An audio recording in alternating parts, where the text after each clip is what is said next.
Hello everyone, welcome to Vidyapeeth by Partha. Vidyapeeth by পার্থতে তোমাদের সবাইকে স্বাগত জানাই। আমাদের অগ্নিবীর স্পেশাল ক্লাসের ইতিহাসের আজকে 4 নম্বর ক্লাস। তো ইতিহাসের এটাই শেষ ক্লাস হবে, আর ইতিহাস থেকে কোনো ক্লাস আসবে না। এরপর আমাদের সংবিধান থেকে আমরা ক্লাস নিয়ে আসবো, ঠিক আছে? আমরা যেরকম রোড ম্যাপ তোমাদের কাছে দিয়েছিলাম, একটা ভিডিও রোড ম্যাপ অনুযায়ী যেরকমভাবে বলেছিলাম, তো সেরকম অনুযায়ী আমাদের ক্লাস চলছে। তো ঠিক আছে, এরকম অনুযায়ী তোমরা যদি পড়াশোনা করো অবশ্যই কিন্তু তোমাদের 100% কিন্তু সাফল্য আসবেই আসবে, ঠিক আছে? তো চলো বেশি কথা না বলে শুরু করা যাক, এবং ভিডিওটা তোমরা শেষ পর্যন্ত অবশ্যই কিন্তু দেখবে, স্কিপ করবে না। স্কিপ করলে কিন্তু অনেক কিছু মিস করতে পারো তোমরা, ঠিক আছে? তো অবশ্যই তোমরা শেষ পর্যন্ত ভিডিওটা দেখো। তো আজকের প্রথম প্রশ্ন শুরু করা যাক। আজকের প্রথম প্রশ্ন, সন্ন্যাসী ফকির বিদ্রোহ কবে হয়? এ 1765, বি 1763, সি 1767, ডি 1766। তো সঠিক অ্যান্সার এখানে কি হবে? তো এখানে সঠিক অ্যান্সার হবে 1763 সালে প্রথম ফকির বিদ্রোহ হয়েছিল, ঠিক আছে?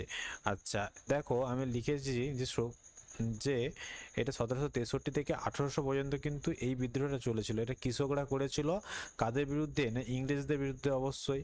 আচ্ছা, এটা কিন্তু মনে রাখবে, এই বিদ্রোহে কতগুলো নেতা আছে, যার নাম হচ্ছে ভবানী পাঠক, খুব ইম্পর্টেন্ট একটা নেতা, দেবী চৌধুরানী, মুসা শাহ এবং মজনু শাহ এবং চিরাগ আলী প্রমুখগণ হচ্ছে এই ফকির বিদ্রোহের নেতা, ঠিক আছে? এই বিদ্রোহের কথা আমরা কোথা থেকে জানতে পারি? এই বিদ্রোহের কথা আমরা জানতে পারি বঙ্কিমচন্দ্র চট্টোপাধ্যায়ের আনন্দমঠ উপন্যাস থেকে, ঠিক আছে? এটা কিন্তু পরীক্ষায় আসে যে বঙ্কিমচন্দ্র চট্টোপাধ্যায় আনন্দমঠ উপন্যাস থেকে আমরা এই সন্ন্যাসী ফকির বিদ্রোহ সম্পর্কে জানতে পারি। আচ্ছা, 2 নম্বর প্রশ্ন, রংপুর বিদ্রোহ কবে হয়? এ 1780, বি 1784, সি 1783, ডি 1785। তো এক্ষেত্রে সঠিক অ্যান্সার হবে 1783। 1783 সালে রংপুরে বিদ্রোহ হয়েছিল, রংপুর বিদ্রোহ, ঠিক আছে? 3 নম্বর প্রশ্ন, পাইক বিদ্রোহ কবে হয়? এ 1820, বি 1817, সি 1821, ডি 1818। বলো কি উত্তর হবে? পাইক বিদ্রোহ কবে হয়? পাইক বিদ্রোহ হয়েছিল বি 1817 সালে, ঠিক আছে? 4 নম্বর প্রশ্ন, ফরাজি আন্দোলনের প্রতিষ্ঠাতা হলেন? এ তিতুমির, বি হাজি শরিয়তুল্লাহ, সি সৈয়দ আহমেদ, বি বুদ্ধ জগৎ। তো এখানে সঠিক অ্যান্সার কোনটা হবে? এখানে সঠিক অ্যান্সার হবে হাজি সইউদ্দৌলাহ, ঠিক আছে? মনে রাখবে, এই ফরাজি আন্দোলনের প্রকৃত প্রতিষ্ঠাতা কিন্তু উনিই ছিলেন, ঠিক আছে? আচ্ছা, দেখো এখানে লিখেছি এটা কোথায় হয়েছিল। এটা বাংলাদেশে, যেটা বর্তমানে বাংলাদেশে হয়েছিল, ঠিক আছে? 1818 সালে তিনি এই বাংলার, বর্তমানে বাংলাদেশ যেটা আছে সেখানে মুসলমানদের ধর্মীয় ও সামাজিক সংস্কারের লক্ষ্যে এই আন্দোলন শুরু করেছিল, এবং হাজি শরীয়তুল্লাহ মৃত্যুর পর তার পুত্র দুদু মিয়া কিন্তু এই আন্দোলনটাকে করেছিল। ওকে, 5 নম্বর প্রশ্ন, ওয়াহাবি আন্দোলনের প্রকৃত প্রতিষ্ঠাতা কে? ওয়াহাবি আন্দোলনের প্রকৃত প্রতিষ্ঠাতা হলো এ তিতুমির, বি হাজি সইলটিতুল্লাহ, সি সৈয়দ আহমেদ, ডি বুদ্ধ জগৎ। তো এখানে সঠিক আনসার কিন্তু ওয়াহাবি আন্দোলনের প্রকৃত প্রতিষ্ঠাতা কিন্তু এই হাজি শরিয়তুল্লাহ। ওকে, এবং মনে রাখবে বাংলাতে, না সরি, এটা ভুল উত্তরটা আছে। বাংলাতে এর ওয়াহাবি আন্দোলনের নেতা ছিল তিতুমির, আর ওয়াহাবি আন্দোলনের প্রকৃত প্রতিষ্ঠাতা আছে সৈয়দ আহমেদ। ওকে, এটা ভুল আছে। সোহেদ আহমেদ হবে সঠিক অ্যান্সার।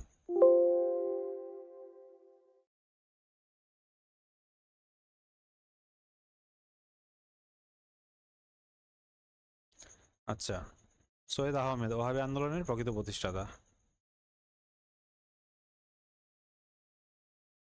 আচ্ছা, তারপরে দেখো 6 নম্বর প্রশ্ন, বাঁশের কেল্লা কে নির্মাণ করেন? এ তিতুমির, বি সৈয়দ আহমেদ, সি হাজি শরিয়তুল্লাহ, ডি ভগবত বুদ্ধ জগৎ। তো এখানে বাঁশের কেল্লা আমরা সবাই জানি তিতুমির করেছিল। তো তিতুমির হচ্ছে বাঁশের কেল্লা নির্মাণ করেছিল। ওকে, তিতুমিরের পুরো পুরো নামটা একটু মনে রাখবে, যে তিতুমিরের নারকেলবেড়িয়া গ্রাম নামক গ্রামে বাঁশের কেল্লা নির্মাণ করেন, এবং তিতুমির বারাসাতে বিদ্রোহ ঘোষণা করেছিল, ঠিক আছে? এটা মীর নিসার আলী তিতুমিরের পুরো নাম। আচ্ছা, কোল বিদ্রোহ কবে হয়? এ 1831, বি 1800, সি 1820, ডি 1854। তো কোল বিদ্রোহ কবে হয়েছিল? না, কোল বিদ্রোহ হয়েছিল 1831 সালে। ওকে, এরা 1831 সালে এদের কতগুলো নেতার নাম মনে রাখতে হবে, ঠিক আছে, যেমন বুদ্ধ জগৎ, জোয়া জগৎ, সুই মুন্ডা।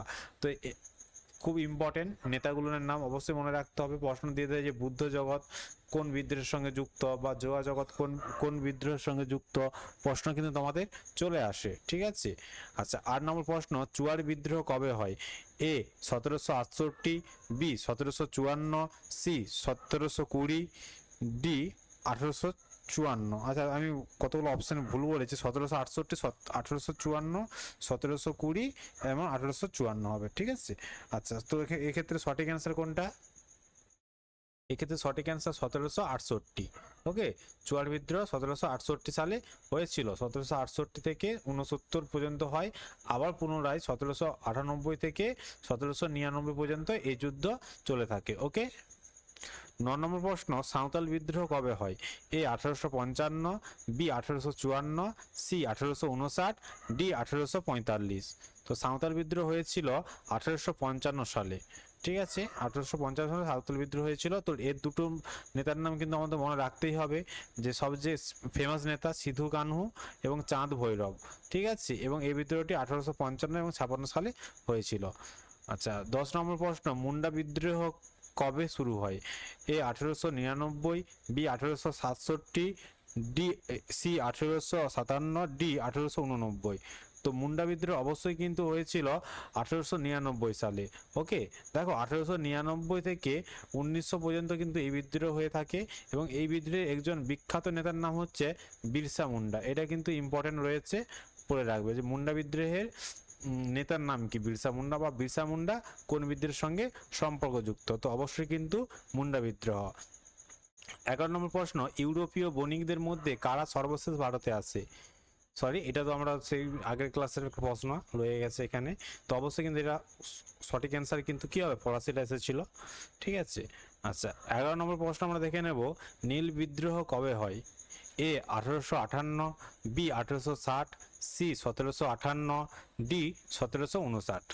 তো নীল বিদ্রোহ অবশ্যই কিন্তু আমরা সবাই জানি 1860-এ হয়েছিল। 1860 বলতে 1859 থেকে 60 পর্যন্ত হয়, যেহেতু এখানে 59 অপশন নেই, তো 1860 নিয়েছি।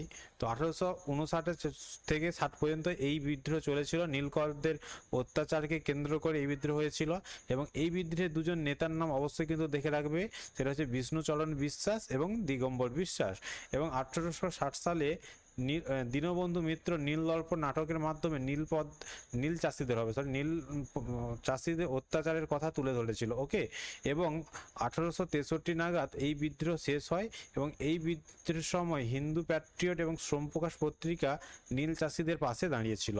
তো এখান থেকে যে কোশ্চেনটা মোস্ট ইম্পর্টেন্ট বা আসতে পারে, যে নীল দর্পণ নাটকটির রচয়িতা কি? নীল দর্পণ নাটকটির রচয়িতা কিন্তু অবশ্যই কিন্তু দীনবন্ধু, যেটা 1860 সালে রচনা করেছিল, ঠিক আছে। আচ্ছা, 12 নম্বর প্রশ্ন হলো যে মহাবিদ্রোহ বা সিপাহী বিদ্রোহ কবে হয়েছিল? এ 1754, বি 1857, সি 1758, ডি 1759। তো সঠিক অ্যান্সার কিন্তু এখানে অবশ্যই কিন্তু হয়ে যাবে, মহাবিদ্রোহ ছিল 1857। আমরা সবাই জানি মহাবিদ্রোহ বা সিপাহী বিদ্রোহ যেটাকে বলছি, সেটা 1857 সালে হয়েছিল। প্রথম শহীদ কে হয়েছিল? অবশ্যই জানি যে মঙ্গল পাণ্ডে আমাদের প্রথম শহীদ হয়েছিল। আচ্ছা, কার সময়কালে এই বিদ্রোহটা হয়েছিল? তখন দেখো, সিপাহী বিদ্রোহের সময় গভর্নর জেনারেল ছিলেন কে? লর্ড ক্যানিং। প্রশ্ন কিন্তু আসে যে সিপাহী বিদ্রোহ বা মহাবিদ্রোহ কোন গভর্নর জেনারেলের সময়কালীন হয়? তো অবশ্যই কিন্তু লর্ড ক্যানিং, লর্ড নয় লর্ড হবে, লর্ড ক্যানিং। 13 নম্বর প্রশ্ন, সিপাহী বিদ্রোহের প্রথম শহীদ কে হয়েছিল? এ নানা সাহেব, বি রানী লক্ষ্মীবাই, সি দ্বিতীয় বাহাদুর শাহ, ডি মঙ্গল পাণ্ডে। তো সিপাহী বিদ্রোহের প্রথম শহীদ আমি তো বলেই দিলাম এর আগে যে মঙ্গল পাণ্ডে কিন্তু হয়েছিল, ঠিক আছে, মিরাটে হয়েছিল, ঠিক আছে, মিরাটে। দেখো 1757 সালে দেশের মিরাটে হবে, সরি এটা ভুল হয়েছে, 10 মে হবে এটা। মিরাটে মঙ্গল পাণ্ডে বিদ্রোহের প্রথম শহীদ হয়েছিল। এবং আচ্ছা, এখান থেকে একটা প্রশ্ন আসে, যেটা আমি এখানে পয়েন্ট করে লিখে দিয়েছি, খুব ইম্পর্টেন্ট একটা, যে সিপাহী বিদ্রোহ তো গোটা দেশের মধ্যে হয়, তো গোটা দেশের মধ্যে যে কেউ তো একজন নেতৃত্ব দিতে পারবে না, তো বিভিন্ন স্থানে যে হয়েছিল তাহলে বিভিন্ন লোক নেতৃত্ব দিয়েছিল। তো সেই অনুযায়ী বিভিন্ন স্থান উল্লেখ করে দেয়, যে বলে দেয় তারপরে যে এই স্থানে কে এই বিদ্রোহের নেতা ছিলেন। ঠিক আছে, দেখো আমি লিখে দিয়েছি, যেমন ঝাঁসি, এটা ঝাঁসি হবে, যেমন ঝাঁসিতে মহাবিদ্রোহের নেতা কে ছিলেন, না রানী লক্ষ্মীবাই নেতৃত্ব দিয়েছিলেন। আচ্ছা, কানপুরে কে ছিল, না কানপুরে নেতৃত্ব দিয়েছিল নানা সাহেব এবং তাঁতিয়া টুপি। আচ্ছা, লগ্নতে দিয়েছিল নেতৃত্ব দেন বেগম হজরত মহল, এবং বিহারে দিয়েছিল, বিহারে এই যুদ্ধ হবে গো, সরি, যুদ্ধে নেতৃত্ব দেন কনওয়ার সিং, এটা মনে রেখে দেবে। বিহারে এই যুদ্ধের নেতৃত্ব কে দিয়েছিল, কনওয়ার সিং। ঠিক আছে। আচ্ছা, 14 নম্বর প্রশ্ন, সরি মিস্টেক হয়ে গেছে। নীল বিদ্রোহ নিয়ে নিয়মিত লেখালেখি হতো কোন পত্রিকায়? A Tattvabodhini, B Hindu Patriot, C Kesari, D Bangadarshan. তো সঠিক অ্যান্সার কিন্তু এখানে নীল দর্পণ নিয়ে নিয়মিত লেখা হতো হিন্দু প্যাট্রিয়ট পত্রিকায়। তো হিন্দু প্যাট্রিয়ট পত্রিকার সম্পাদককে, এইটা কিন্তু পরীক্ষায় অনেকবার প্রশ্ন এসেছে নানা পরীক্ষায়, তো অবশ্যই দেখে রাখবে। একজন ছিল হরিশচন্দ্র মুখোপাধ্যায়, একটা গিরিশচন্দ্র ঘোষ। ওকে, এটা একটু দেখে রাখবে। আচ্ছা, তারপরে প্রশ্ন 14 এখানে চলে আসছে। তেভাগা আন্দোলন কবে হয়েছিল? তেভাগা আন্দোলন কবে হয়েছিল? এ 1845, বি 1846, সি 1848, ডি 1849। তো তেভাগা আন্দোলন কিন্তু অবশ্যই 1846 সালে হয়েছিল, এটা আমাদের পশ্চিমবঙ্গে হয়েছিল। ওকে, তেভাগা আন্দোলনটা আমাদের কোথায় হয়েছিল? পশ্চিমবঙ্গে। এবং মোপাল বিদ্রোহ হয়েছিল মালাবার অঞ্চলে, যেটা কেরালায় অবস্থিত, এবং 1921 সালে হয়েছিল। আর একটা আছে যে কুকা বিদ্রোহ কোথায় হয়েছিল? অবশ্যই কিন্তু পাঞ্জাবে।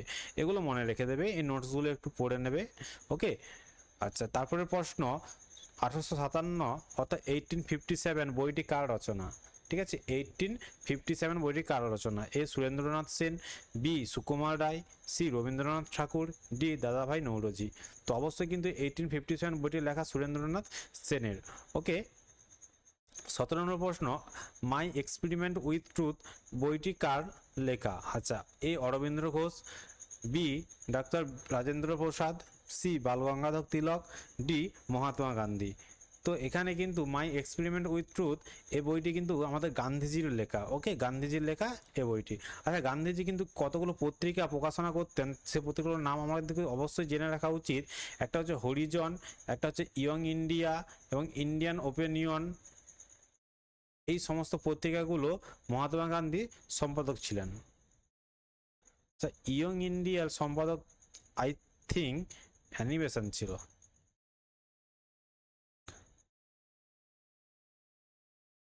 18 নম্বর প্রশ্ন, ইন্ডিয়ান ডিভাইডেড বইটি কার লেখক?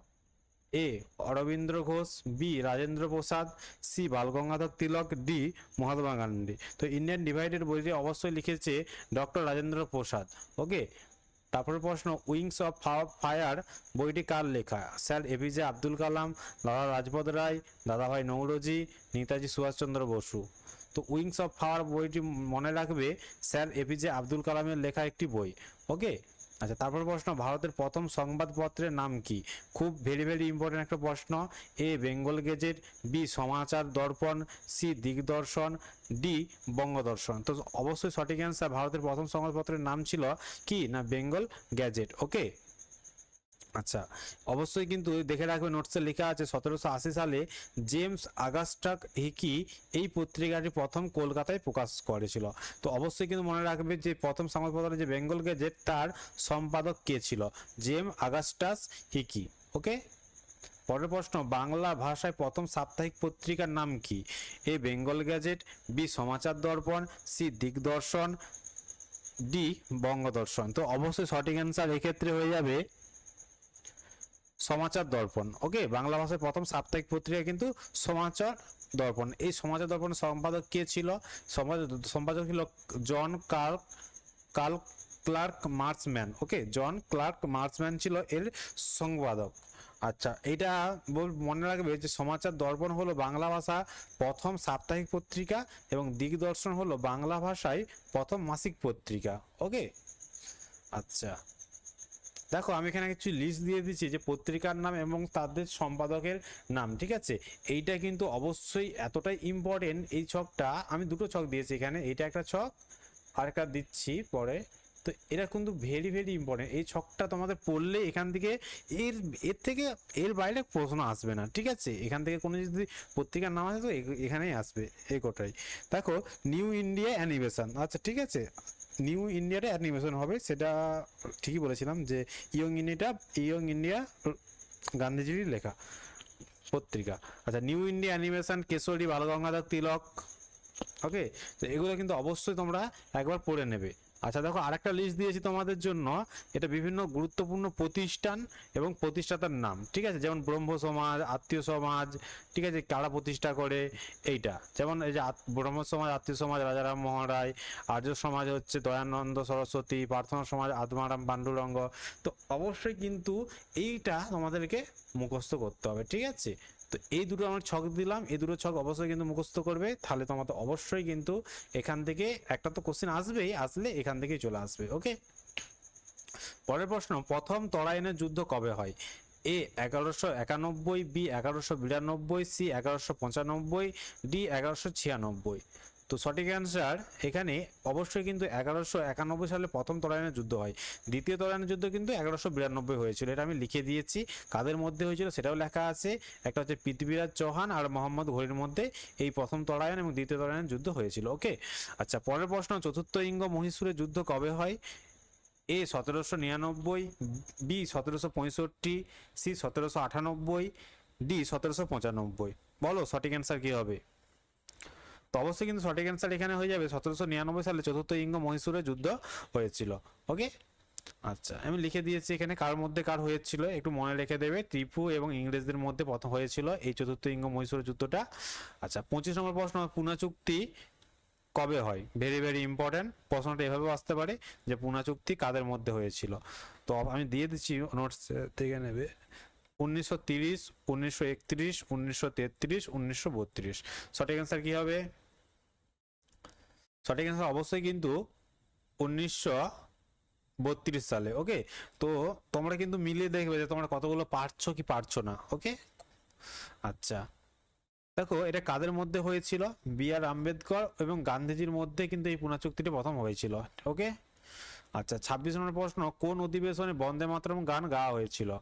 আচ্ছা ভেরি ভেরি ইম্পর্টেন্ট, এ কলকাতা অধিবেশন, বি বম্বে অধিবেশন, সি সুরাট অধিবেশন, ডি মাদ্রাজ অধিবেশন।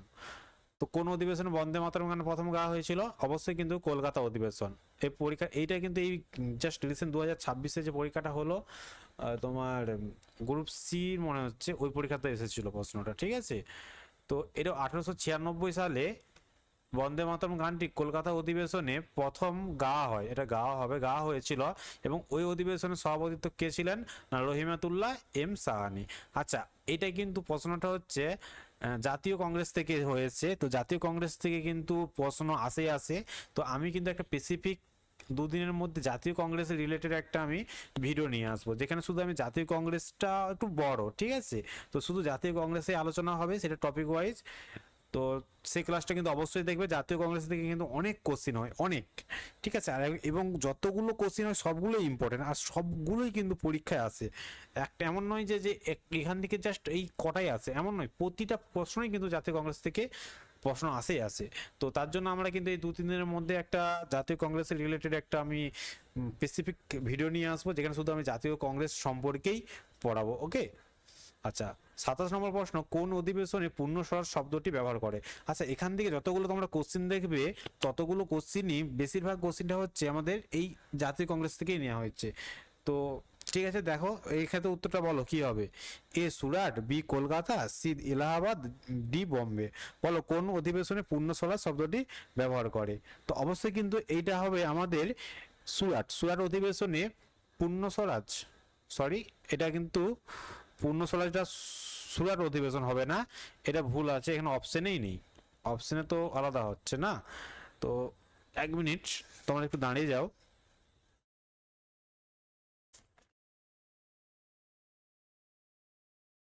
সুরাট অধিবেশন হবে না এখানে, এটা একটু এটা আমাদের টাইপিং মিস্টেক হয়ে গেছে, তো মাফ করবে একটু, এরকম হয়ে যায় মাঝে মাঝে, ঠিক আছে।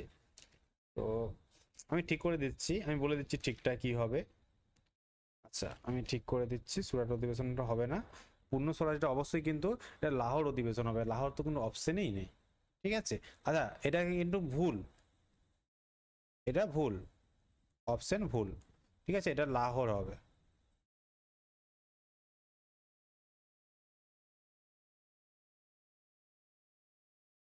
লাহোর অধিবেশনে কিন্তু পূর্ণ স্বরাজ শব্দটি ব্যবহার করা হয়, ওকে। আচ্ছা এই দেখো আমি লিখিয়ে দিয়েছি, হ্যাঁ আমি পুরোই ভুল লিখেছি গো, ক্ষমা মাফ করবে, এগুলো পুরো ভুল। 1906 সালে সুরাট অধিবেশনে কিন্তু আমাদের এটা ভেঙে গিয়েছিল, মানে এই যে জাতীয় কংগ্রেসটা দুভাগে ভাগ হয়ে যায়, ঠিক আছে। আচ্ছা এটা পূর্ণ স্বরাজ হবে না, এটা প্রথম স্বরাজ হতে পারে, প্রথম স্বরাজ শব্দটা কিন্তু ব্যবহার করা ছিল সুরাটে, ওকে। আর পূর্ণ স্বরাজটা মনে রাখবে লাহোর। আচ্ছা কোশ্চিনটা এমন পূর্ণ নয়, একটু টাইপিং এখানে পূর্ণ হয়ে গেছে, এটা পূর্ণ নয়, প্রথম হবে। এই স্বরাজ শব্দটা কিন্তু প্রথম উঠেছিল এই সুরাট অধিবেশনে 1906 সালে। আর মনে রাখবে এই 1906 সালে কলকাতা অধিবেশন হবে এটা, দেখো এটা ভুল, মনে রাখবে পূর্ণ স্বরাজটা লাহোর অধিবেশনে বসেছিল, ওকে। আচ্ছা কোন অধিবেশনে জনগণ মন গাওয়া হয়?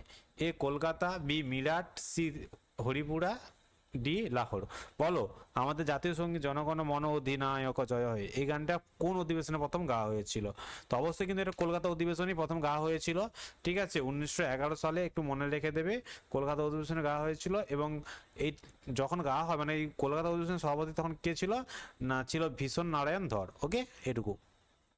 আচ্ছা পরবর্তী প্রশ্ন, ভারতীয় জাতীয় কংগ্রেসের প্রথম মহিলা সভাপতি কে ছিল?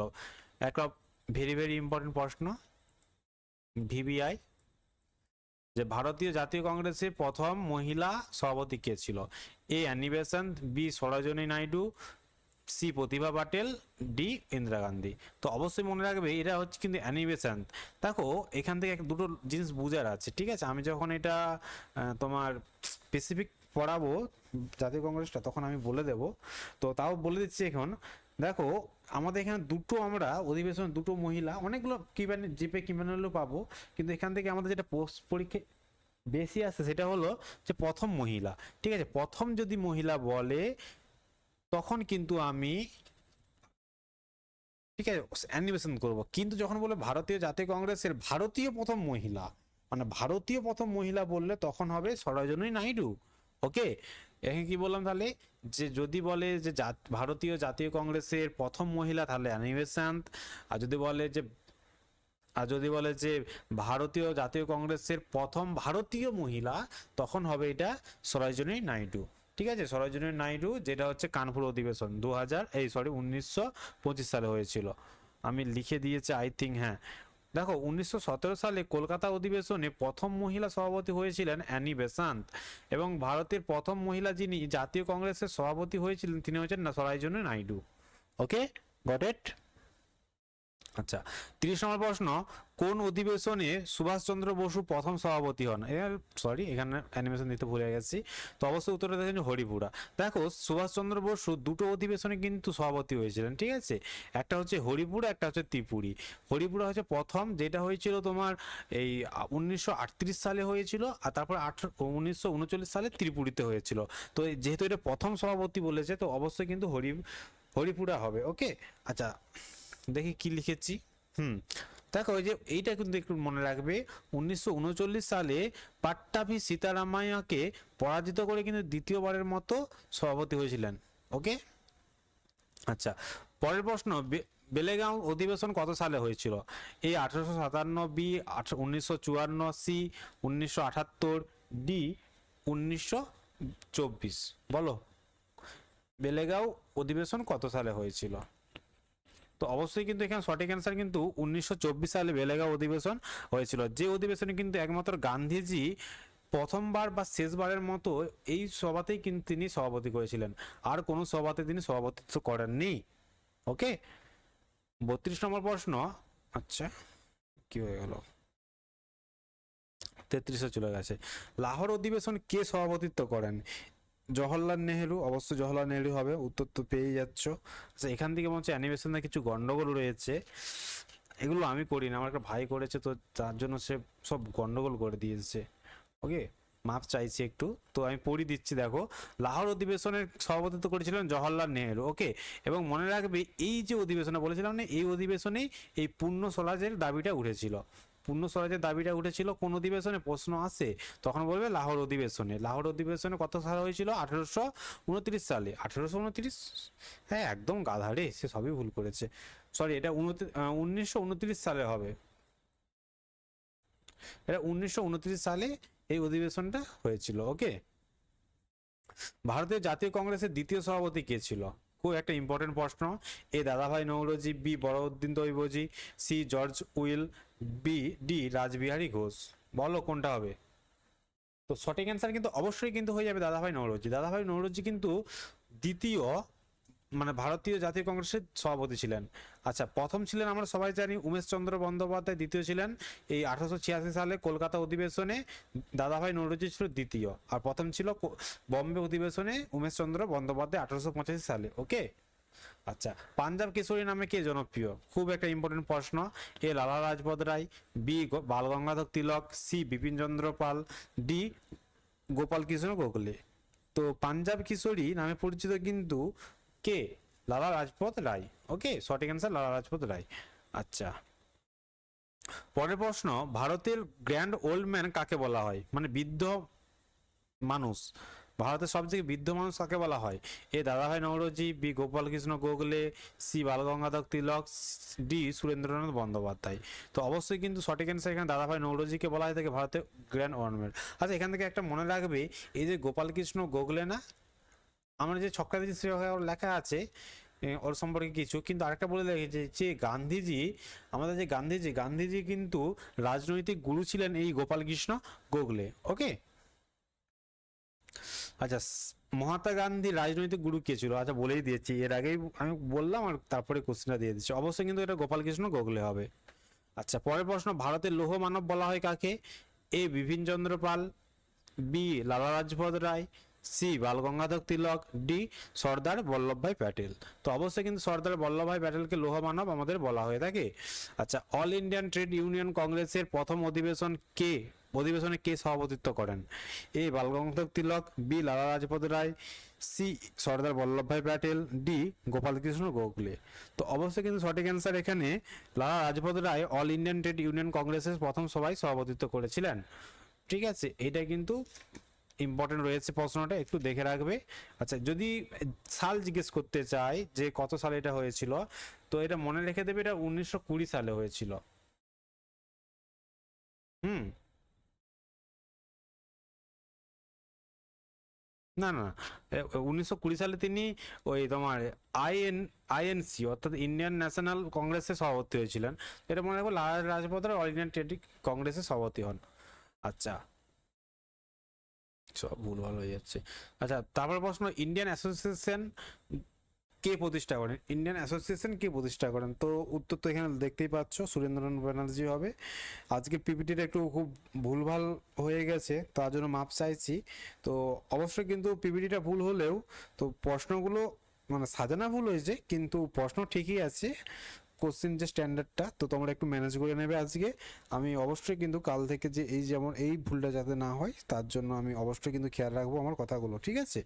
আচ্ছা, অবশ্যই এটা সুরেন্দ্রনাথ ব্যানার্জি হবে তোমাদের সঠিক অ্যান্সার, এবং তিনি 1876 খ্রিস্টাব্দে ইন্ডিয়ান অ্যাসোসিয়েশন প্রতিষ্ঠা করেন, এবং সুরেন্দ্রনাথ ব্যানার্জিকে বাংলার মুকুটহীন রাজা নামে পরিচিত। মানে এটা কিন্তু ইম্পর্টেন্ট যে বাংলার মুকুটহীন রাজা নামে পরিচিত কে? সুরেন্দ্রনাথ ব্যানার্জি।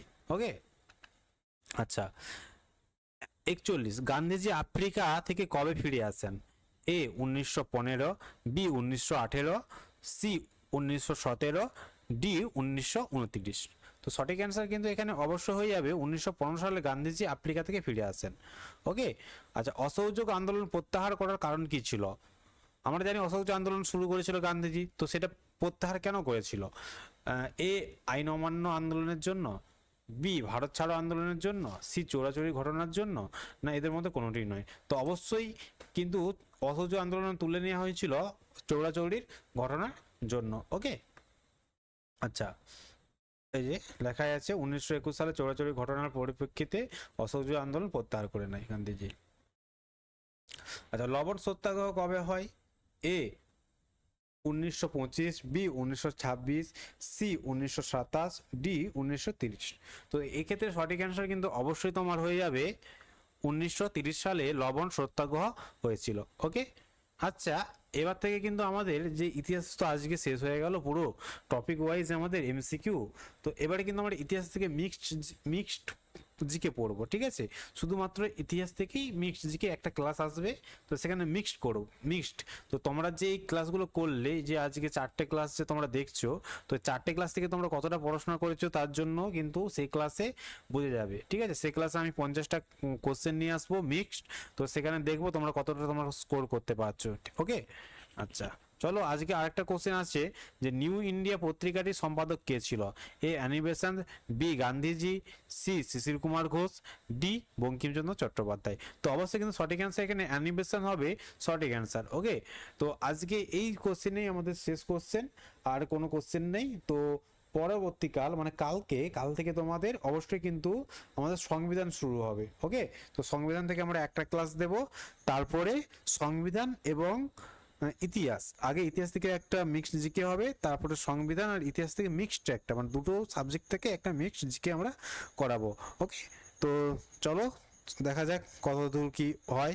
আর তোমরা অবশ্যই কিন্তু পড়তে থাকো এবং পড়াশোনা করো, অবশ্যই তোমরা তোমাদের যে স্বপ্ন দেখেছো সেটা অবশ্যই কিন্তু পূরণ হবে।